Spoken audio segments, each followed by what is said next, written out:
pessoal, aqui é o professor Bruno do canal Matemática ao Quadrado. Vamos dar continuidade às nossas aulas sobre conjuntos. Vamos para a nossa segunda aula e temos aqui agora conjuntos iguais. O que é um conjunto? O que são conjuntos iguais? Dois conjuntos são iguais quando possuem os mesmos elementos. Então vamos aqui para um exemplo. Eu tenho aqui o conjunto A, vou abrir aqui chaves para ele, onde eu tenho os elementos A, B e C. Fechar aqui. E um conjunto B, onde eu tenho os elementos C, B, A. Lembrando, ó, um conjunto vai ser igual ao outro quando eles possuírem os mesmos elementos. Eles têm os mesmos elementos? Sim, eles têm os mesmos elementos. A ordem pode estar diferente, mas o que importa é que são os mesmos elementos. Então, eu tenho que A é igual ao meu conjunto B, certo? Outro exemplo aqui rapidinho. Eu tenho aqui o conjunto C, ele possui internamente os elementos 1 e 2. E o conjunto D, que possui os elementos 1, 2, 2, 2. E aí eu pergunto a vocês, esses conjuntos são iguais? Sim ou não? A resposta é sim. Lembrando que não importa a quantidade, o que importa é que seus elementos sejam iguais. Aqui eu tenho um elemento 1 e 2, aqui também, 1 e 2. Então, esse conjunto C é igual ao meu conjunto D, certo? Um conjunto é igual ao outro quando possuírem os mesmos elementos. Seguindo. Subconjuntos. Um conjunto A é subconjunto de um conjunto B se todo elemento de A também é elemento de B. Vamos aqui a um exemplo. Eu tenho aqui o conjunto A formado pelos elementos A e B, certo? Então, eu tenho aqui o conjunto A formado pelos elementos A e B. E eu tenho aqui um conjunto B formado pelos elementos A, B e C. E aí temos o seguinte. Eu vou fazer ele com relação ao diagrama de Venn. O que a gente percebe? Que o conjunto A ele vai estar dentro do conjunto B. Por quê? O conjunto B ele possui os elementos A, B e C. Então aqui o conjunto AB, os elementos AB, eles pertencem a quem? O conjunto A. O conjunto A vai estar dentro do conjunto B. Por quê? Os elementos A e B estão dentro de A. E aqui eu coloco o C que pertence ao conjunto B. Então, o conjunto A está dentro de B.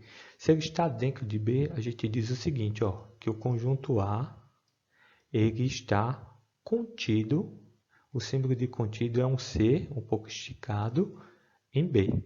Eu só vou usar esse símbolo de contido e não contido, que a gente vai ver daqui a pouco, quando for uma relação de conjunto para conjunto.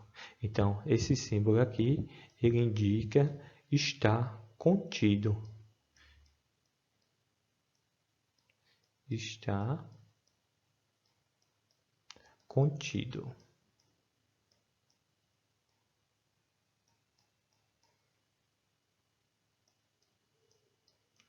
Certo? Então, prosseguindo, vou fazer aqui um segundo exemplo. Eu tenho agora um conjunto C, que ele vai ter os elementos, conjunto C, que tem os elementos 2, 3 e 4. E vou fazer mais um conjunto D, que possui os elementos 4 e 5. Se a gente perceber, esses conjuntos, eles possuem um número em comum. Eles têm o número 4 em comum com eles. Vou colocar aqui no diagrama. Eu tenho aqui o conjunto C e eu vou colocar aqui do lado um conjunto D. Porque eu fiz um conjunto passando pelo outro conjunto? Porque eles possuem um número em comum, esse número 4. Se eles têm um número em comum, então esse 4 eu coloco ele aqui. Então, no C sobrou quem? 2 e 3. E no D sobrou o número 5. E aí eu pergunto a vocês, o conjunto C está contido em D? Não, né? Porque eu só tenho um elemento. Para um conjunto estar dentro do outro, todos os elementos têm que estar dentro do outro. Então, nesse caso, o conjunto C, ele não vai estar contido. Então, o sinal de não contido é esse Czinho com um traço no meio, no conjunto D. E se eu fizer o inverso, D está contido em C? Todos os elementos de D estão contidos em C? Não. Então, da mesma forma, o D também não vai estar contido em C. Certo? Então, se todos os elementos de um conjunto estão no outro, ele vai estar contido. Se os elementos não estão dentro dele, então eu falo que eles não vão estar contidos. E se eu colocar só mais um exemplo aqui, para a gente ver uma outra forma. Se eu tenho, por exemplo, o conjunto A igual a 1 e 2, vou colocar aqui entre chaves. Se eu tenho o conjunto A igual a 1 e 2 e o conjunto B igual a 3, nenhum elemento deles vão estar em comum. Nesse caso, eu digo que esses conjuntos eles são disjuntos, porque nenhum está dentro do outro, eles estão separados. Aqui eu tenho um conjunto A, 1 e 2, aqui eu tenho um conjunto B, apenas com o número 3. Eles não estão juntos, então eu digo que A ele é diferente de B. A vai ser diferente de B. E eu digo que esses conjuntos eles são disjuntos.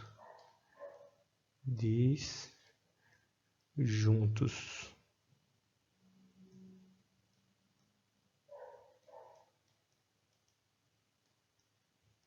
Eles são disjuntos. Tá ok? Prosseguindo. Então, se A está contido em B, ele é um subconjunto de B e, por fim, A é chamado também de parte do B. Agora, propriedade da inclusão. Essas são as propriedades da inclusão. A primeira propriedade, vou chamar de P1, ela diz o seguinte, que o conjunto vazio, a gente representa pelo zero, o tracinho no meio, ele vai estar contido em qualquer conjunto. Então, vou representar aqui esse conjunto como sino A. Então, o conjunto vazio ele vai pertencer a qualquer conjunto. P2, a propriedade P2, ela diz o seguinte, que o próprio conjunto ele vai ser subconjunto ou vai estar contido nele mesmo. Essa é uma propriedade. Todos os elementos de A vão estar contidos no próprio A.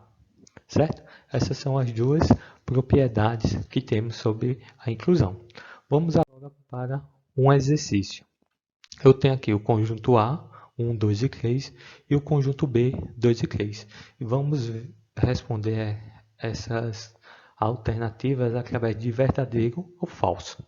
Lembrando, eu uso o símbolo de pertence ou não pertence quando eu tenho um número para conjunto e esse símbolo de contido e não contido para conjunto. Então vamos lá, analisar a letra A. O número 3 está presente no conjunto A? Está. Se ele está presente no conjunto A, então eu digo que essa alternativa é verdadeira. Letra B. O número 1 ele não vai estar contido em B. Eu tenho o número 1 em B? Não. Então, esse símbolo é não está contido. Então, o número 1 não está contido. Então, é certo. Realmente, o número 1 não está lá em B. Vamos agora à letra C. O conjunto B, ele está contido, todos os elementos de B estão contidos em A. 2 e 3 são os elementos de B. Eles estão dentro de A? Sim, estão. Então, nesse caso, eu digo que o conjunto B ele é subconjunto de A. Ou seja, o conjunto B está contido em A. Verdade também. O conjunto B é igual ao conjunto A? Todos os elementos de B é igual aos elementos de A? Não. B é só 2 e 3, só porque A é 1, 2 e 3. Então, nesse caso, B é diferente de A. Então, aqui é falso. Analisar agora a letra E. Letra E. O 4 está presente no conjunto B. O número 4 pertence ao conjunto B. Analisando, eu tenho o número 4 aqui? Não. Então, é falso. E, por fim, eu tenho A contido ao inverso B. Isso daqui é a mesma coisa que eu começar do B do final, inverter esse símbolo e ir para o A. Eu só vou inverter aqui essa função. Ela vai ficar B contido em A. Isso é a mesma coisa, pessoal. É o mesmo jeito. É como se eu começasse no final e fosse para o início. Então, B está contido em A, B está contido em A. A gente já viu que sim, B está contido em A. Então, essa alternativa é também verdadeira. Vamos para o próximo. Conjunto das partes. Seja um conjunto A, o conjunto das partes de A, representado por PA. É o conjunto formado por todos os subconjuntos de A. Então, vou fazer aqui o exemplo. Eu tenho aqui um conjunto A formado pelos elementos 1 e 2. Se eu quero saber quantos subconjuntos eu tenho nesse conjunto A, eu vou fazer o seguinte, ó. Eu vou pegar um número de cada vez. Então, um subconjunto de A vai ser o seguinte, ó. Eu vou ter o conjunto com o número 1. Esse vai ser o meu primeiro conjunto. Eu vou ter o conjunto com o número 2. Eu pego primeiro elementos, um de cada vez. Eu posso ter o conjunto formado pelos dois elementos, 1 e 2. E eu posso também ter o conjunto vazio. Lembrando que o conjunto vazio ele está presente em todos os conjuntos. Então, se eu tenho um conjunto com dois elementos, quantos subconjuntos eu vou ter? Eu vou ter 4 subconjuntos. Então, o meu P de A vai ser o conjunto formado pelos elementos 1, 2, 1 e 2 e o conjunto vazio. E aí eu tenho todos os conjuntos das partes, conjunto vazio, de A. E aqui uma coisa muito importante, ó, o número de subconjuntos. Se A possui n elementos, então o número de subconjuntos vai ser igual a 2 elevado a n. O que significa? Para eu saber quantos subconjuntos um conjunto tem, é eu pegar o número de elementos e eu vou pegar o 2 e elevar esse número de elementos. Por exemplo, ó, eu tenho aqui, quantos elementos eu tenho nesse conjunto A? 2. Então, é só eu pegar 2 e elevar a 2. 2 elevado a 2, eu sei que a resposta é 4. Então, esse conjunto ele vai ter 4 subconjuntos. Se eu tivesse 3 elementos, eu ia pegar o 2 e elevado a 3. E aí, 2 vezes 2 vezes 2, eu teria 8 subconjuntos. Certo, pessoal? Essa é a segunda aula da nossa série sobre conjuntos. Espero que tenham gostado e vamos para a próxima aula.